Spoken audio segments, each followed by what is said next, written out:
everyone. Good afternoon. Welcome wherever you are in the world today. Hopefully, you're having a wonderful day. Thank you for checking in with Black Men Read today. We have a very special guest. We'll get to that in 1 second. We just want to wish you a wonderful holiday season, whatever you celebrate, but also to thank you for rocking with us for all this time. We just hit over 100 subscribers, so thank you for all of you who have done that and hit the subscribe button for Black Men Read Now. What we'll want to do today, though, is talk with our special guest, Kyla Allmond, who is the author of the book that we will talk about today in great detail. But one, I want to kind of talk a little bit about her and then also get into her book. And then we're going to have a little fun on the way. So, one, let's talk about this, the book that we're talking about today. And I love the little lights, but Transparent Trauma, Start Trusting Yourself by our guest, Kyla Allmond. I'll read a little bit of her bio. We'll talk with her a little bit and then get into a few questions. Uh, Kyla Allmond is a native of Greene County, North Carolina. She attended Kaplan University with a pre-social work emphasis. She is a certified nurse assistant within the home health setting. Ms. Allmond is the proud mother of 6 beautiful children, 3 boys and 3 girls. Her life mission is to motivate and inspire others who are on the verge of giving up. Please help me extend a warm virtual welcome to our guest tonight or this afternoon, Kyla Allmond. Hello. Thank Thank you. you for having me. Oh, thank you for being here. I know, well, one, with just being, someone who works and has a life, but also with having 6 children, I know time is always of the essence. So we appreciate you taking out some time to be with us today. Thank you. I'm very excited to be a part of something like this. I um, have done a little research on the organization, and I think it's really great what you're doing. Well, hopefully you saw some good things. I did. Well, let Yeah. me, as always, and especially since COVID and a whole bunch of other things, we've been starting to ask this question more and more and spending more time with it. But how are you doing? Like, what's your space? How are you feeling today? I'm good. I'm in a place of being overwhelmed, but in a positive way. Mhm. I've had a very hard life, I would say, until maybe a couple years ago when I decided to do some different things with myself. But I just never thought I would be in a space where so many positive things were happening, just so it's just been so much good, left and right, and so many blessings happening and doors opening that I'm just in a place of gratitude. As I was reading the book, I wondered about that part that you just mentioned. I was going to have that as a question, but I think it's a good opener. And just that feeling that um, positive things couldn't happen to me. And Hmm. I kept reading page after page, and I'm like, man, this is a bad thing. This is a bad thing. This is a bad thing. When is the good part coming? And what I want to ask as a question is you know, how do you weigh that, right? You've had a past and a history, and now here you are today with positive things happening. Hmm. Do you ever feel like it's going to go back to that, or are you feeling like, wow, I'm on this trajectory that's super positive, and I love where I am in this space? So I'm a look on the bright side type of person. So I would love to believe that life will always go well. But because of my experience, I think I almost expect sometimes that things will they'll go backwards a little bit. And I think that's just life is a roller coaster. Hmm. So, it's just full of ups and downs. And one thing I have gained from going through so many downs is that you ride it out long enough, the light will come back. And so um I don't know. I think I've just gotten so used to it. I don't get discouraged when it happens. I like I said, I think I have the mindset like prepare for the worst but hope for the best. Um but I feel like as far as my career goes, I feel like I'm kind of it's up from here right now. That's the space I feel like I'm in for right now. Yeah. No, you know what? I mean, if you have not read this book, Transparent Trauma, we get the light right. Start trusting yourself. Please grab a copy. The one thing that I love about it is that the person that you're hearing today is reflected in this book. The positive, the negative, all the things that have happened, the mix of it is what you're seeing in front of you. And so the fact that not only she's standing here listening with us and talking with us in such a positive space is an inspiration in itself. So one, get Thank the you. book, go buy the book, support the author. There's other chats and things that are out there as well. Make sure you listen in. She has a wonderful story to tell.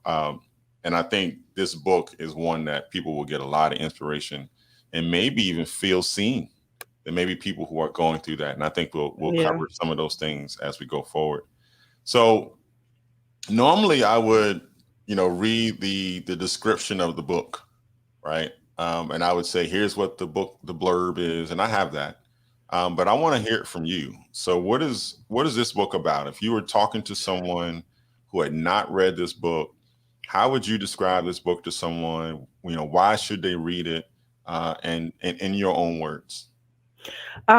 So this book is it's my story, it's my truth. Growing up to addict parents, going through foster care, being in juvenile treatment facilities, being a problem, and then, going into adulthood because of all the trauma I had experienced. I, did things that hurt myself, made choices that hurt myself and set myself backwards. And then, coming into my own, and then, getting into therapy and relearning all the things that hadn't been instilled to me as a child, and then overcoming. So it's really a story of sorrow to positivity and happiness and change. You'll see the change in my mindset as I go along. And that really, if I could sum everything up that I would want to come out of a reader reading this book, is mindset change, because that really is like the thing that changed everything for me. It wasn't my circumstances, it wasn't the people around me, it was my mindset. And there's a special, we're going to do a little teaser. There's a special person in there that helped with that along the way. Yes. And we won't leave this stage without talking about her. But let's get to a little bit of what you just mentioned, which was the movement throughout the child welfare system, right? So Yes. um, let's start with the Salem, Virginia home. Mhm. There was some experiences that happened there that I think are pivotal to understanding some of the things that happened later in your life, and is reflected in the book. Can you tell us a little bit about that experience and how that may have affected negative or positive your life going forward? When I went to the children's home, that was I think the second time in my life that I realized I was on my own. Mm. The first time was when I got taken from my parents, and then this time was when I was getting put back into the system after having been adopted. Um, and it was culture shock. I'd never been to a place like that before, being housed with other children that had quote unquote behavioral issues. Some of us were there because we were really had issues, and some were because we just hadn't been protected properly, you know. And so being thrown in with all these different young women with issues and learning bad behaviors from them, and then not really having that adult guidance, I think that kind of spiraled me tapping into the side of me that I don't think I'd ever tapped into that. Like, I was a very passive person into that point. And when I got around other females and saw like the behaviors they did, and um, I think it would make me feel like I had control. So I spiraled down a really bad path, like learning um, power and aggression and self-harm and bullying. And like, I spent my whole childhood being pretty much a doormat, and then I realized, like, oh, I can have some power like this. And when I saw it being exercised, I learned it and tried to master it and do it the best way I knew how to do. And that first placement really is what did it for me, because that was when I had been sexually assaulted at that point. I had tried to go to authorities about it. I had been shamed behind it and ostracized behind it, and realized that nobody was coming to save me. So, besides of what I learned, I was also just at a mental state where I just was angry at everybody, and I knew that if I was going to be protected, it was going to be me who was going to be doing it. Yeah, and you hit on two things in that experience in the book, and also what you just said. And one I want to hit on is, you know, we tend to look at these places as the same way we look at the prison system. Is that this person has a problem? Let's send them there. They'll get quote unquote reformed. And you talked a lot about not only the lack of help, but the things that the system was doing to make it even worse. One of which was around medication Yes. of this of the participants there. Can you talk a little bit about that and how how the things that we may not know because we weren't in the system? Mhm. Well, the one facility particular that I was talking about has now been shut down by the state because of the poor treatment of children and because of various reasons. And then the problem with some of these facilities, I'm not saying all of them because I had a couple, like the last one that I went to, really like I transformed there because of that program. Hmm. But unfortunately, there's still a lot of programs that, and then foster care children, I don't feel like there's a lot of oversight on them because a lot of times it's just trying to find them placements and where can we get them to go. So they are not always picky about, you know, where they're sending them because of the lack of availability. But you go in these places being a child going through trauma and then you get re-traumatized in other ways. And one of the things that I dealt with, I mean, at one point in time, I was on 14 different medications. And it wasn't, I don't believe that myself or the young ladies in there were being medicated to treat issues. It was more like to sedate us, to make us easier to manage. And there weren't a lot of people that stopped and wanted to know, like, why, why are you behaving like this? Is just like, let's just fix the issue.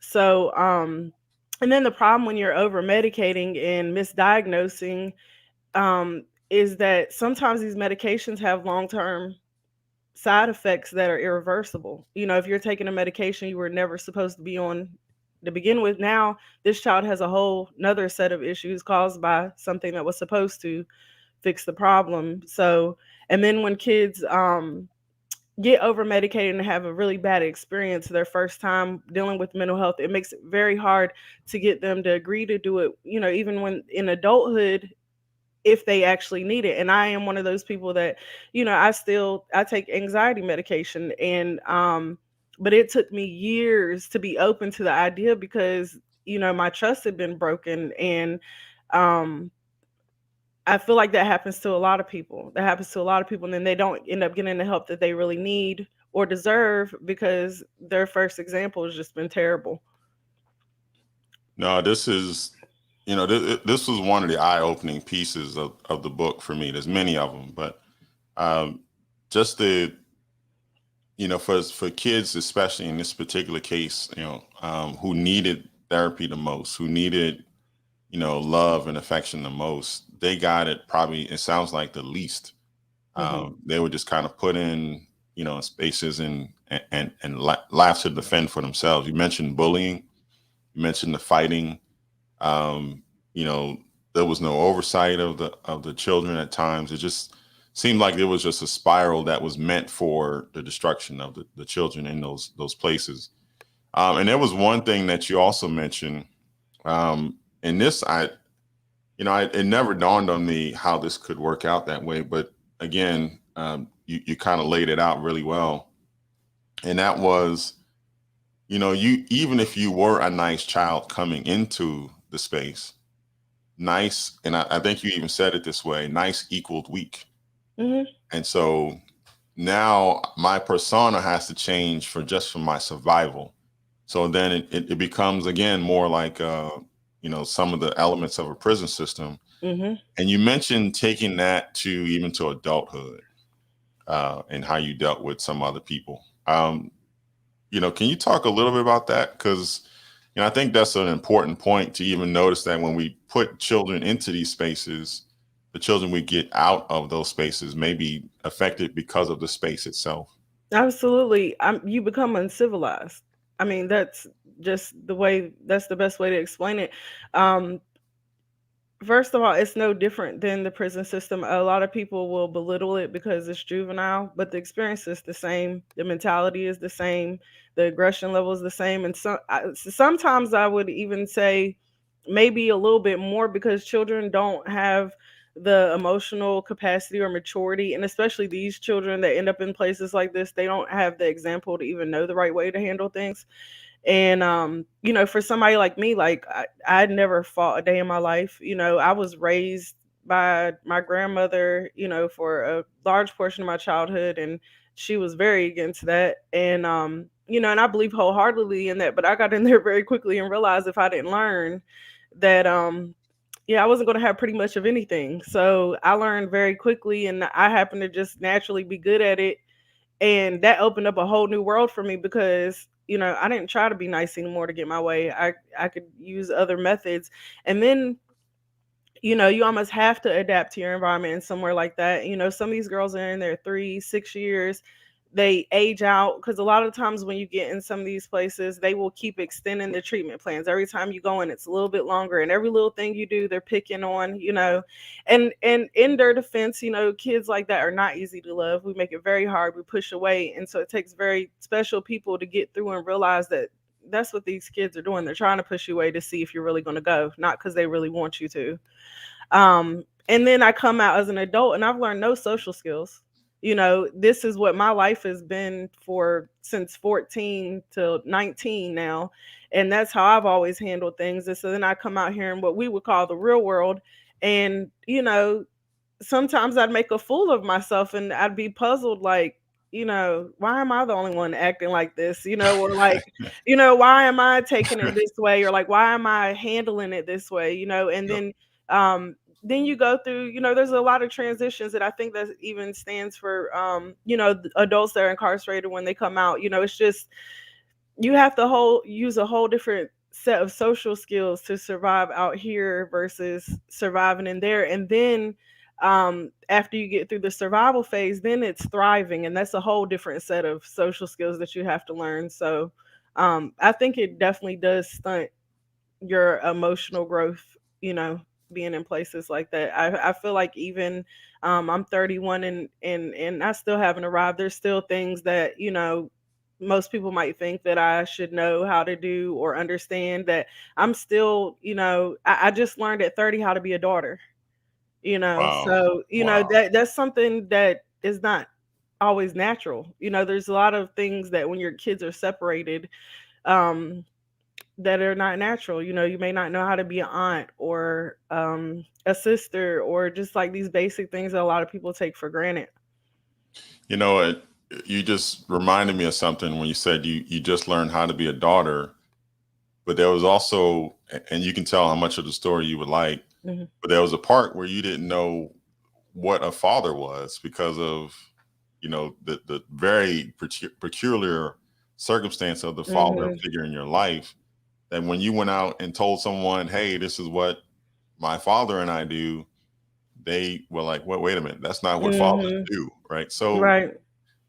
tell us about how that transition worked as well. I mean, you can take the past and your stories and kind of meld it into, like, I just didn't know. I mean, the things that were supposed, quote unquote, normal. Yeah. So I mean, I had my grandfather, so he was a male in my life, previous to me getting adopted, that I'd never had any inappropriate interactions, or he's my grandfather. Mhm.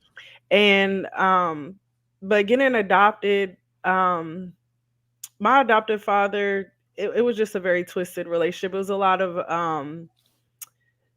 mind manipulation and grooming going on. And um yeah, I didn't really know what was normal at that time other than trusting what he was telling me. And so when I went to school and mentioned to a friend, that kind of all got exposed to me at 14, which was, I was very ashamed when I finally realized, because I felt like I had been a participant. And that was something that I spoke on in the book very candidly, because there are a lot of women out here who have been through sexual assault by a family member or someone that they know, and they don't want to talk about it because, their body may have had reactions to it that they felt like they shouldn't have felt, or they participated for a certain amount of time because they didn't know. And I was very open about that in the book because I don't want any woman walking around with that shame or guilt or feeling lowly about themselves or dirty or any of the things that I felt, you know. And so I put it in there because I've realized that that's not all it's about. Now, going through that, it took me until 30 to even allow a man come close enough to me to even try to have a father-daughter relationship. I didn't even think that was something I'd ever want, honestly. Um, the parents that I got adopted by as an adult, they kind of they were placed there by God. That's the only way I can explain that. But for a long time, even when I first met them, because of the abuse that happened as a child, I just always would wait around and expect for a man to try to come on to me. Because every experience I had, like I was always sexualized, from such a young age. So there was always like this mistrust in me that like any man I came in to interact with was going to try to interact with me in that way. And I had to learn how to be a daughter with my father, but a lot of that, I knew the boundaries, but I didn't know how to submit because I was angry at men. I didn't trust men. Um, I just had so many issues towards men, and it took a long transition. And my parents are very patient, and I'm so appreciative for them because um, I don't even think I would have the love that I have for myself had they not come in my life. Parents are so important in children's lives, and when that's taken away, especially for girls, if you don't have a father that teaches you how a man's supposed to love you, right? It carries on with you into your adulthood. That's why you find women accepting less than they deserve or not holding up their standards because they've never had anyone set that baseline on what like love from a man is supposed to look like. And like not the sexual love from a man, but just genuine, like having a man love you and protect you and cover you. Um, so, and I'm still working on that. Like I still, because of the aggression that I learned in there, like I still sometimes have a hard time submitting or with authority. Those are things I still have to check myself on. And I think that's why I was super open in the book because I didn't want to write it like I had arrived. Like I haven't Right. arrived. I'm still in this journey. I'm still living through this trauma. It's still happening. So No, you were very, very transparent. And again, for those who are here who just joined us, make sure you go get a copy of Transparent Trauma. Start trusting yourself, Kyla Allmond. Um, you. I was going to save this for later in the end, but I feel like we got to talk about them, and that's the almonds. okay, yes. We gotta spend a little time talking about uh, see, this part of your story. So the whole time I'm reading the book, this book is reading like a movie. Hmm. Like it's got the beginning, it's got the rough times at the end, and I mean at the beginning, you got some victories in the middle. We're gonna talk about your escape, well, because you did that as well. I was like, this is ready for this big screen. Um, but the sweet ending, and I don't want to put it at the end. I want to put it closer to right now. Okay. The almonds. Let's talk about Yes. them. So this was probably one of the biggest unexpected turns in my life. Like I had mentioned before, so I had grown up in foster care, been in the system for so long, not had parents, not had any authority, and I kind of liked it like that. And then I got into adulthood and I became a mom, and I had all these moments where I was like, Dad, I wish I had a relationship with my mom, wish I had a relationship with my dad. And I tried to go back and have relationships with them. And I think like I don't know, because of me being taken so young, like that natural connection is not there anymore. So when you go back to meet a parent as an adult, it's like meeting another person on the street. You just like you don't have that natural bond and you have to get to know each other, and it just makes it's very difficult. Um and where my parents were at their in life and where I was, it just wasn't working. And so I was really just out here, by myself. And so I had 5 kids at the time. and when I met my parents. And my last baby, Prophecy, I had her 2 months early, so she was a preemie, and I had to go back to work, and I was terrified because she was only 5 pounds, but I was a single mom. I had no choice, so I had found this daycare, and I had went in to do a tour and met this lady, beautiful black lady with long locks down her back, and she was sitting in the baby room, and I just introduced myself, and so as time went on, I started bringing my little. She was Prophecy was so little, everybody was scared to hold her. Nobody would touch her. Only her name is Cheryl Allmond, affectionately known as Mom. But she took care of my little baby, and I knew my baby was safe, and so we would talk every day, and she wanted to know about my story because she saw me coming in with all these kids, and Right.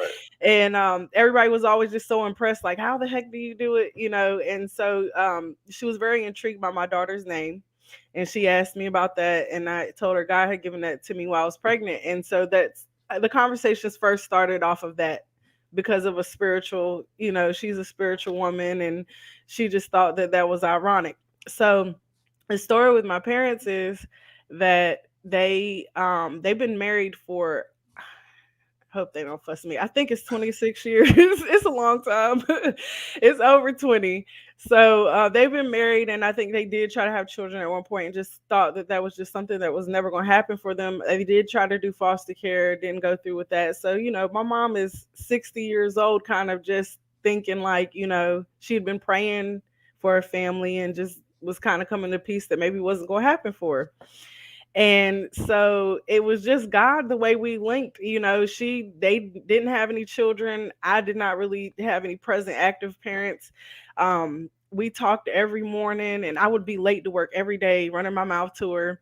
And so one day she invites me over for dinner. I had no clue why. I just thought they were just embracing me and the kids. And this was my first time meeting my dad, her husband. And we had a great dinner. The kids had a ball, went home, and I got a text from her saying, "How would you feel about being adopted by us?" And I'm like, I got scared.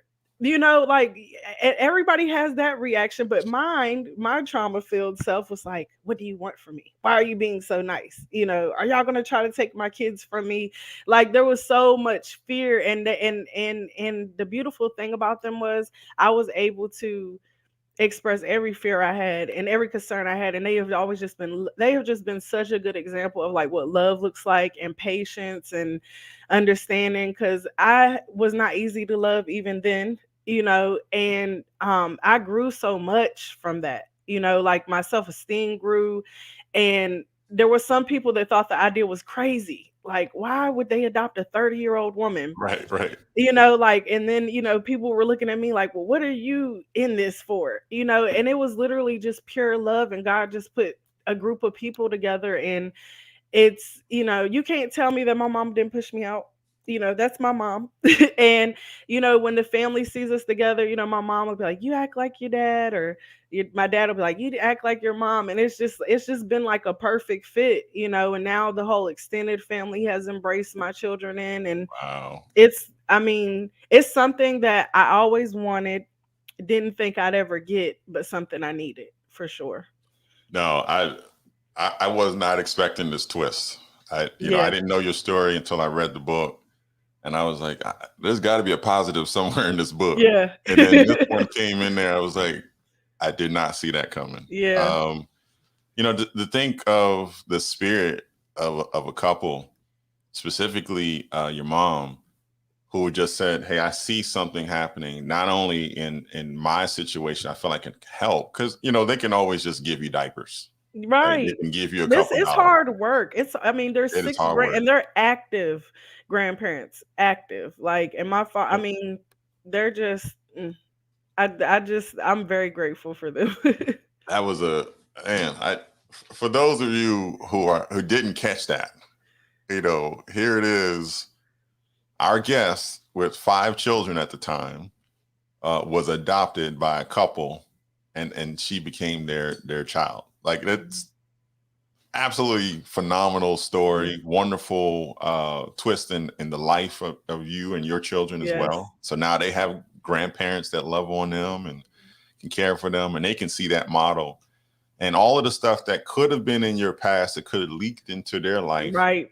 they now can see something, a positive way how things can turn out. I was floored. I Yeah. was. That was it for me. Yeah. Um, I And love that part about it, and I don't know if they're going to ever hear this, but wonderful. Sending you love to the Almonds. I yeah. hope you are a good example for others who may see somebody else in a situation and they can help out. This was a wonderful piece of the story. Yeah, it Um, is. Yeah. and I'm not saying that the story is ending, but just part of the book. Yeah. Um, let's talk about something else that I thought was very theatrical. You were in a facility and you went to, I think, the therapy or psychologist realm, and you found a way to escape. A loophole. Please tell this story, because I was like, this feels like action movie. I should have popcorn. How I you don't figured know. this out? So I'm very analytical. I've been gifted since second grade. I did not finish college, but I have just always been a problem solver. Hmm. And, back then I was being my best bad self. So I knew that I wasn't going to behave enough to get out of that facility. So I was going to have to figure a way out. And I found it was really an accident that I found out because, um, sometimes, and a lot of the girls would do this, we would, and I know it probably sounds crazy, but it was what it was. The facility, we could not leave unless we were going to medical or a psychiatric ward. That was the only way you were getting out that building. They had the school in there, the gym. I mean, it's just like a jail set up just like that. And so the only way you were going to see the outside of that building was whether you were having a medical emergency or a psychiatric issue. Well, me personally, I wasn't about to physically harm myself to go to a hospital. So, I would sometimes say things like I would want to kill myself. It was an attention thing, but I knew it would get me out the building. And I had heard from the other girls that the psych ward had better food, the nurses were nicer, they had got to watch better TV. So, that was like a little vacation thing. So, um, I'd done that once before, and I noticed that when I left, they were making me sign out. Like I was signing all this paperwork, but when I came back in that first time, I started asking questions about the paperwork, like, why am I signing this? Like, what is this for? And they were like, oh, when you leave here, we have to sign you out of here so the insurance will pay for it and sign you. You can't, the insurance won't pay for two different treatment centers at the same time. And so the psychiatric facility is a separate entity. So when I realized that, it just it just dawned on me, like, what if I don't sign it? What are they going to do? So the next time I thought it out a little bit better, and I was constantly trying to escape. That was just the plan that worked. But I went in. I enjoyed my little week because I didn't know what was coming after. Like I knew if I didn't sign in, I knew they needed me to sign in, but I didn't know. Um, I knew that if I will put it like this, I knew if I didn't sign myself back in, they could get the court to order me to do it. But I chose to do it on a day where I'd get discharged on a Friday because I knew the courts weren't open for the weekend. So I knew that they were going to be forced to do something with me. I didn't know what they were going to do with me, but I knew it wasn't going to be there. And that was the same facility that ended up getting shut down. It was just not a good facility. There were some good staff. Um, so I did it on a Friday. I think I went into the psych ward like on a Monday, stayed there, you say about a week. So was getting discharged on Friday, and they're like, okay, let's pack our bags up. And they bring me back to the Pines Treatment Center front office, and they're like, okay, we need you to sign. And I was like, no, I'm not going to sign. And they're like, what do you mean you're not going to sign? They're like, we can't put you back in here if you don't sign. I know that. I'm not going to sign. So I sat there, and my social worker was so angry. She had to drive from, I believe she was in Clarksville, Virginia, all the way to Virginia Beach to pick me up because they couldn't force me to sign. The courts were not open. And so they ended up having to put me in an emergency foster home, which I ended up screwing that up too. I got kicked out of there like a week later. But I laugh now when I think back because I was like, man, I was pretty smart. It was pretty Yeah, smart. yeah. No, that's what I was thinking. I was like, Yeah. I, the fact that you asked the questions and then just kind of scribble your name and just kind of get pushed through, you use that information to your advantage, and that's what I guess that's the downside of a lot of those boys and girls, young women, young men who are in these facilities. The brain power is there, right? You Mhm. used it to get out, but You you could learn have it used to that for other stuff, right? you learn to be manipulative. That's you learn to take information for your benefit, Mhm. and it's still a skill set. It's just negatively used. And I've taken that Right. same skill set now as an adult and I use it for positive. Like if I'm getting information or trying to understand something, it's something I'm going to do good with. But I had to retrain myself because being in there, it was just, self serving, very much so.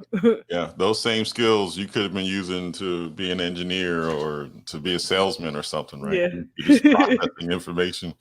No, Right. again, I'm writing your script for your movie, and those two I claim parts that. are in there. Those two parts are in there. Yeah, I I would may love to. dramatize it and have you like scale a wall with some tied up bed sheets or something, but don't worry Yeah. about that. I'll figure Make that sure I got part a out. pink cape. That's my Yeah, favorite color. something, right? I Yeah. mean, you got to come out of there flying somewhere. Yeah. No, this was, again, your outlook on how you look at the past, and versus where you are today is truly motivational, right? It's Thank you. inspirational. And I'm hoping that there's someone, some young woman, some young person or older person who's hearing this and thinking, what about the children are in my life? So there's a part of your story, because you asked me this question when we first, talked about this discussion. How would I, as a man, view this book? Mhm. And one of the things that I took as a man reading this book was I didn't connect as much with the sexual assault as the person who was the victim, but I took it as a person who allowed that person to be victimized.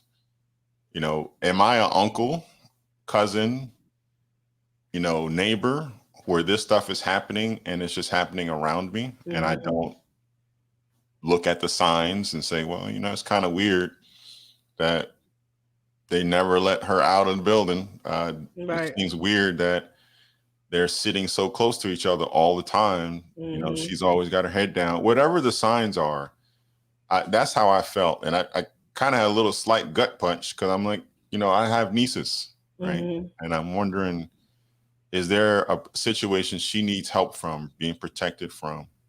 And that's kind of the thought I took from it. You talked about, um, family members coming to help. You talked about going to officials for help.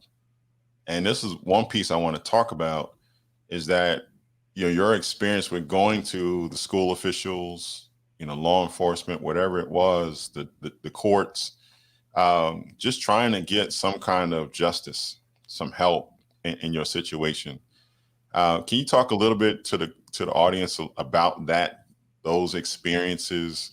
Because a lot of them weren't very supportive. No. Um well, it was a very complicated situation for me because I didn't initially go to get justice for myself. It was a friend speaking up for me, which I don't know where Diamond is out there in the world, but if she can hear this, thank you. Thank you, But Diamond. she was the one that like made me realize that like I knew something was off, but I didn't quite know, what exactly was. And but she started that. So to go from being very upset about somebody telling me because I didn't want to talk about it to finally being willing to open up and share with somebody about it, and then nothing happening, that was very, I mean, my experience was horrible. And I think everybody that goes through this, you're going through physical exams. You're talking to investigators, detectives, social workers. It was so many people that I had to keep repeating these stories to. And then, sometimes like in that moment when it's first happening, you don't want to keep talking about it, and it almost makes you want to give up on even trying to do anything about it because, just have, like, even at that age, I talked about, them forcing me to say, did he penetrate me with his penis? That was a very difficult statement for me to say those exact words at 14. We were just getting into sex education. I wasn't a fast girl. I didn't even realize the interaction I was having with him was really inappropriate. I thought that was a form of love.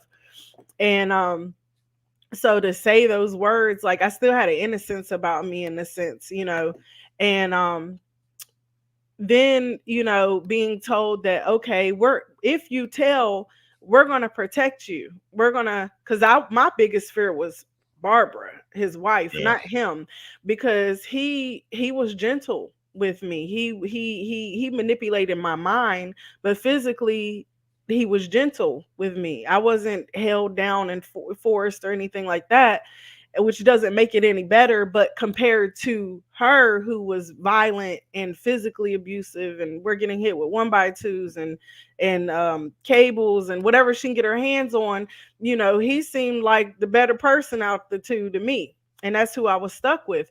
So when I'm telling on him now, he's not there to protect me. And um and now I'm left with her, and they're telling me, oh, we won't leave you with her. And then she takes her manipulative skills and begs and pleads, and I get sent back to the home to be victimized again, and then almost brainwashed for weeks at times, weeks at a time, before the court hearing came to where I was so mentally exhausted that I was just like, I lied, it didn't happen. Because at that point, if y'all tell me you're going to take me out and you leave me here, and she's still doing the stuff to me she was doing to me before, they made her look like, my abuser look like a god to me, like she was untouchable. I would never be saved from her. So for me, it was better for me not to say nothing if I was going to have to be stuck living with her. So then I say nothing happened, and after she gets me to do that, then she turns around and puts me out after she saved her husband. So and then to go into the system with more law enforcement, I had no trust, no respect, no faith in anything law enforcement for a very long time. Very long time. No, I would imagine I wouldn't have it either. I mean, you tried, you went through the system, you needed the help, in your most vulnerable moments, and it wasn't there. So Hmm. I applaud you for, at minimum, at least being open to trusting some of those officials. You may not be able to see it, but I can see the chat, the comments from the video, and Mm-mm. there's some aunties, there's some family members in there. They're wanting to say hello and make sure that you know that you are loved and Yeah. appreciated. So I also see Sheriff Gregory as well. Speaking of law enforcement officials, Yes. I'm so That's thankful for her for connecting us in the first place. yes. So appreciate that support as well. Speaking of support, we did say we want to talk about this person as well, and I'm glad we kind of segue to this as far as trust, as far as having someone to be your support, and that's Samantha. Yes.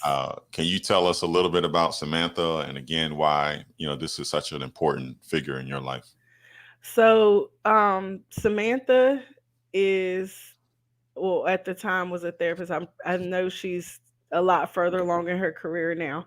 But she was a therapist at a facility that I was at called Mountain Youth Academy in Tennessee. And this was kind of my last stop. I had pretty much gotten kicked out of all the facilities in Virginia, and they were sick of me. I was a problem, really. I can't say it enough. But I came in there with the attitude that, like, nobody cared about me. I didn't care about that. I didn't care about anybody either. And that aggression just ruled, you know.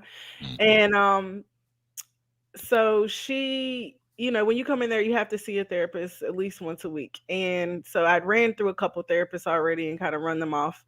And she was the last one that was given to me. And she was so sweet and kind. And I was just nasty, angry. Like, anything soft or sweet, I just smelt weakness just like they did to me when I came in. So I had this conceptual I don't even want to mess that word up. I had I had this idea Let's go with that that, one. yeah. I had this idea that being kind was weak.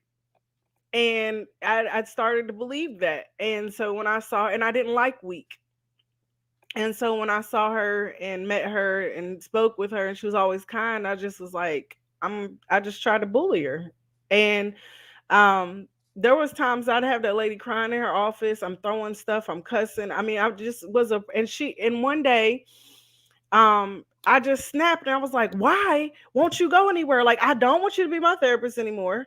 Can you please find some other client? Like, I'm like, if I got, because I would sometimes I would just come sit in there. I'm like, okay, if I got to be here, I'm just sit. We will sit and look at each other. Like I just was being so difficult.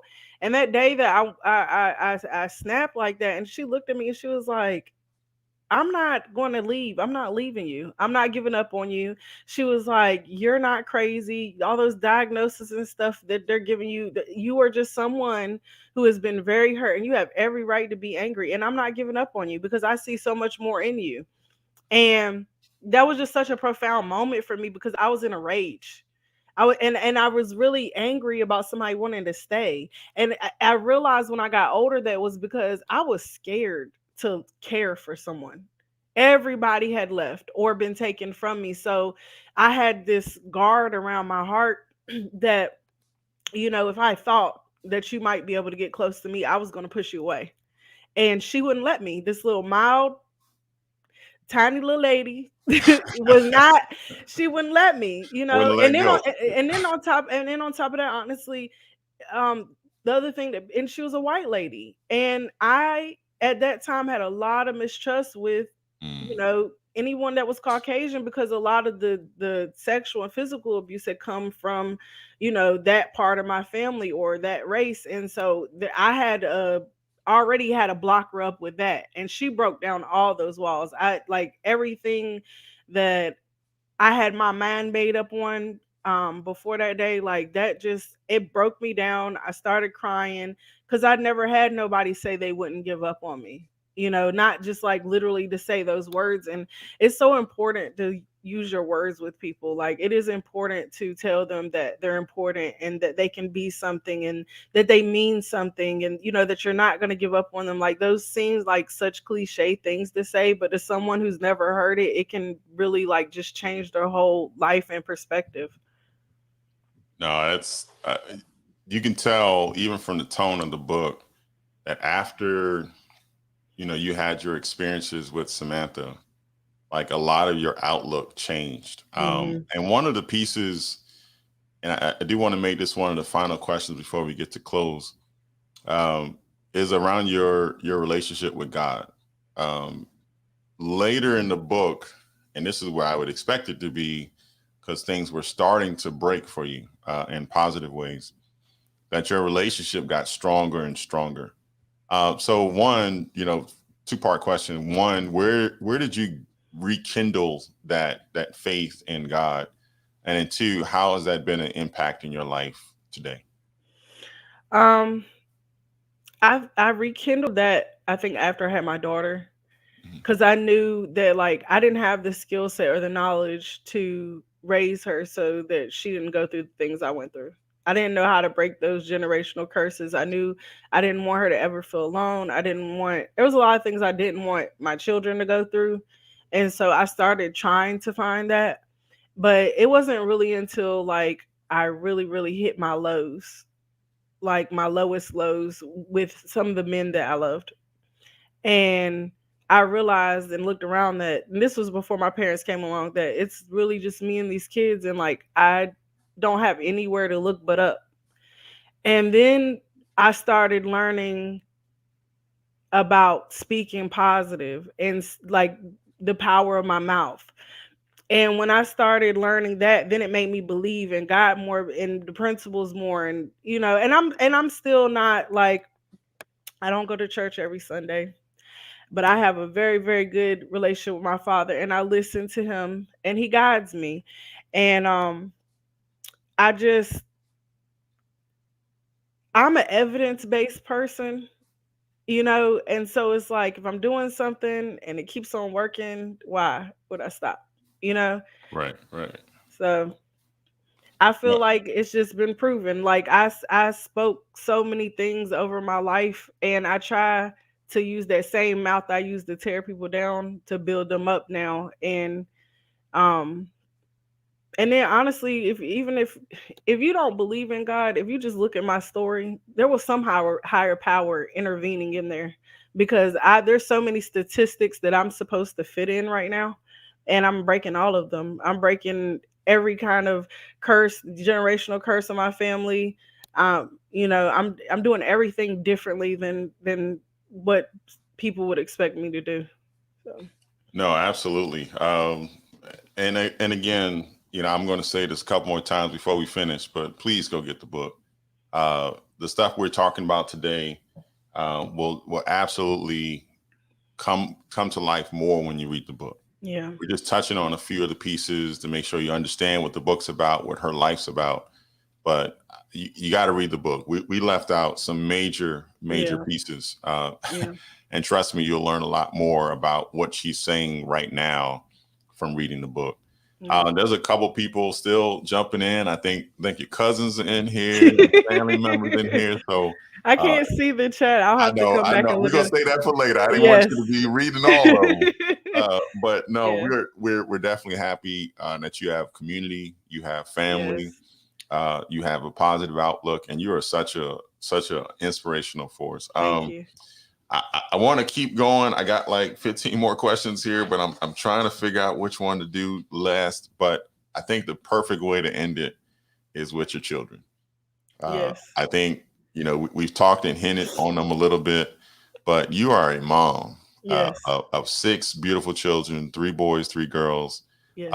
Let's talk about them for a little bit, and you tell me what your life is like as having six. I have two older and two younger, but I don't have them all in the same house at the same time. So, what is it like having Okay. six children, and tell us about that life? Okay. Well, first, I was a single mom when I wrote the book. I'm married now. Mhm. So it's not as hard as it was. And I do have two bonus children. Okay. And between the eight of them, the age range is 10 to 2. So, and it's four boys, four girls altogether. And it's hectic, but it's fun. It is so rewarding. I f- I wouldn't be where I'm at without them. A lot of people hear that amount of kids and they're like, "Oh, how do you do it?" But I feel like God knew how many I needed to sit my butt down because it definitely, it made me sit down. Every time I still struggle with some of the same trauma and same, temper is still in me. But now I got to think 8 times before I do it, like because it affects more than just me, and they keep me in line.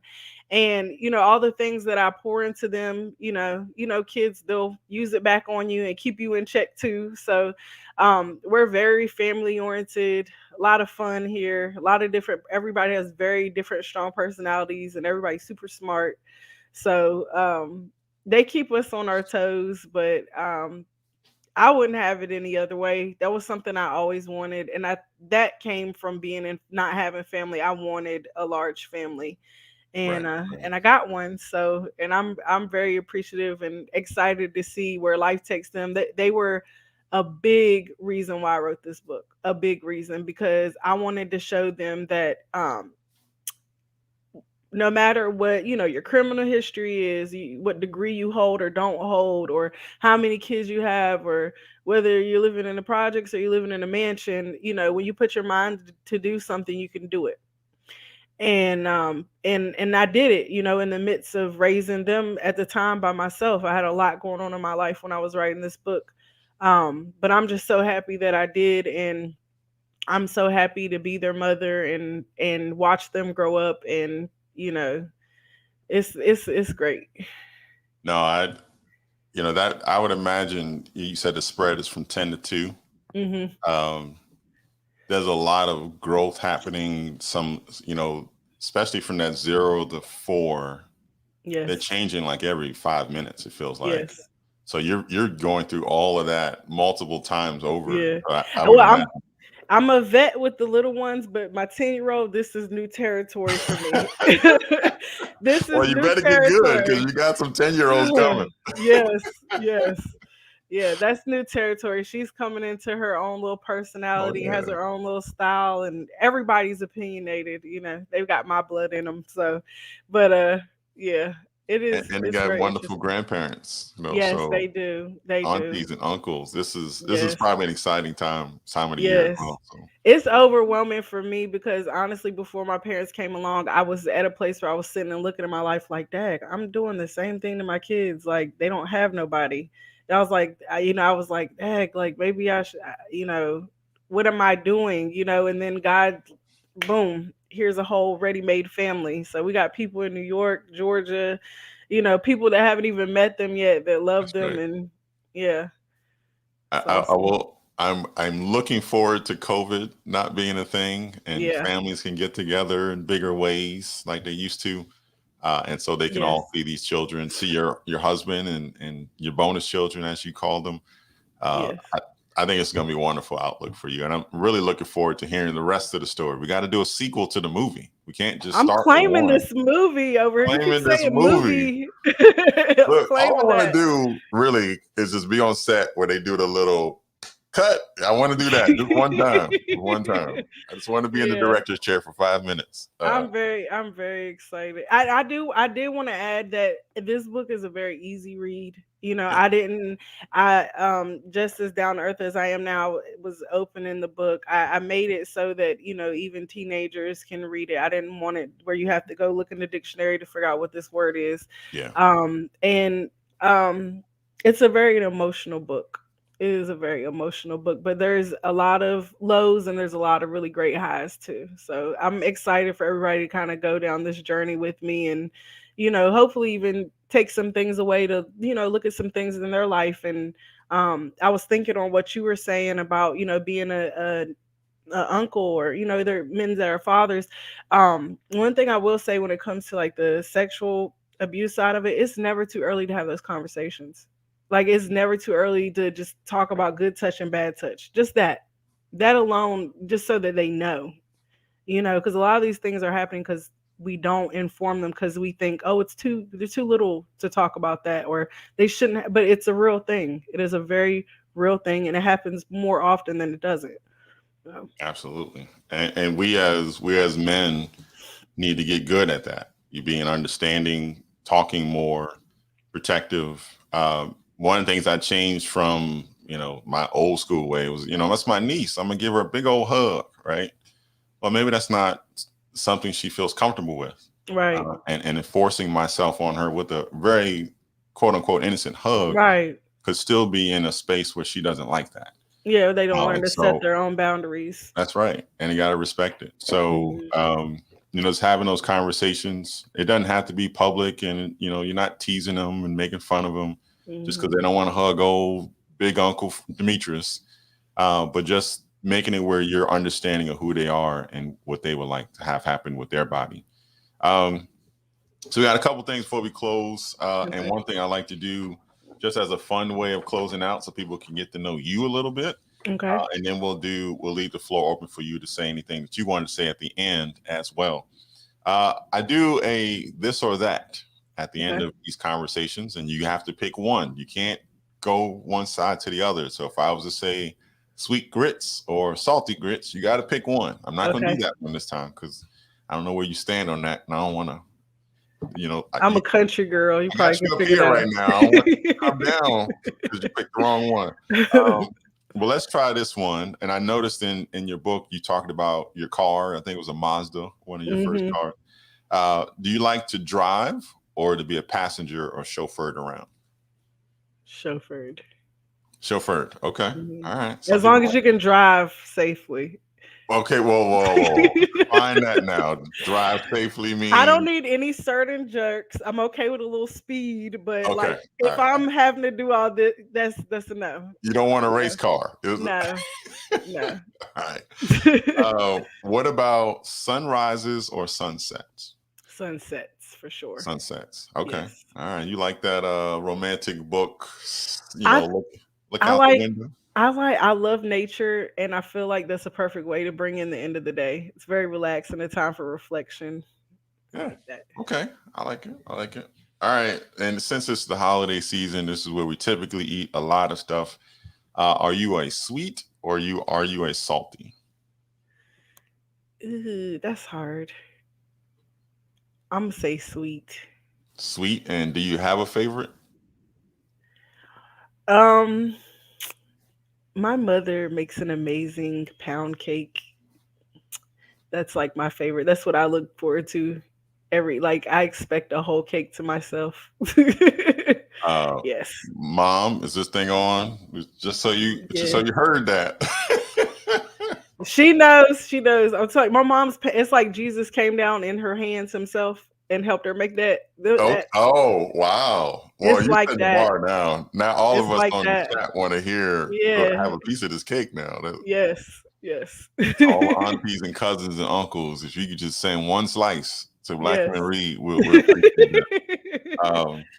All right, well, cool. It's been a great conversation. What we Yes. want to do at the end is just make sure people know a couple things. One, where to get your book, Okay. and two, where to find you next. And you can kind of say whatever you want at the end. So I'll yield the floor to you. Okay. The book can be purchased at KylaAllmond.com. It's KylaAllmond.com. And you can follow me on Facebook. That's Kyla Almond, and Almond is spelled with two L's. And then on Insta, it's Kyla underscore Almond underscore. And I believe that's the same for Twitter. And I do have there is a ebook available on Amazon as well for the book. Um, and I don't really have a whole lot to say because I feel like we've hit on everything, but I am so appreciative for this opportunity. Thank you, Sheriff Gregory, for connecting us. That is one law enforcement person that I trust and love. We got one. Yes, she is amazing. And I'm just, stay tuned. I'm just excited to see where this goes. I'm claiming that movie. I'm definitely claiming that. No, we're going for a trilogy. We want to get a Okay. trilogy. Okay. Yeah. Speak all And one that. of the movies has to be dedicated to the kids. So the Right. kids, you got 8 kids. Yeah, The they gonna kids take got to up have one a whole movie. movie. Yeah. We got to get a whole movie. So we need a YouTube channel for real. I mean, it's right here. You're right Yeah. there. So listen, thank you for sharing your story. Thank you. This book was very transparent. I think it's going to be very impactful and helpful. We just need to get the word out. So all of you who are in the chat, who are listening to this right now, please go out, one, buy the book, but two, share it. Share the word, Thank share the you. message, so they can get a book for their own and share it with someone else. This is something that I think doesn't get enough light. These experiences are not unique to Kyler, and they're happening in families all across America. I can't speak for every other country, but they're happening here especially, and they're Mhm. happening in our community without us, really addressing it. And so, one, awareness is important. Two, our behaviors need to change, and three, we need to do things to make sure they don't happen in the first place. So definitely, thank you so much for being here. We really look Thank forward you. to your next steps. Keep us in tune. You always have us as a platform and way to kind of support. And if there's Thank you. anything we could do in the future, let us know. Thank you so much. Thanks everyone, and everyone have a wonderful weekend. We'll talk to you later. Bye bye.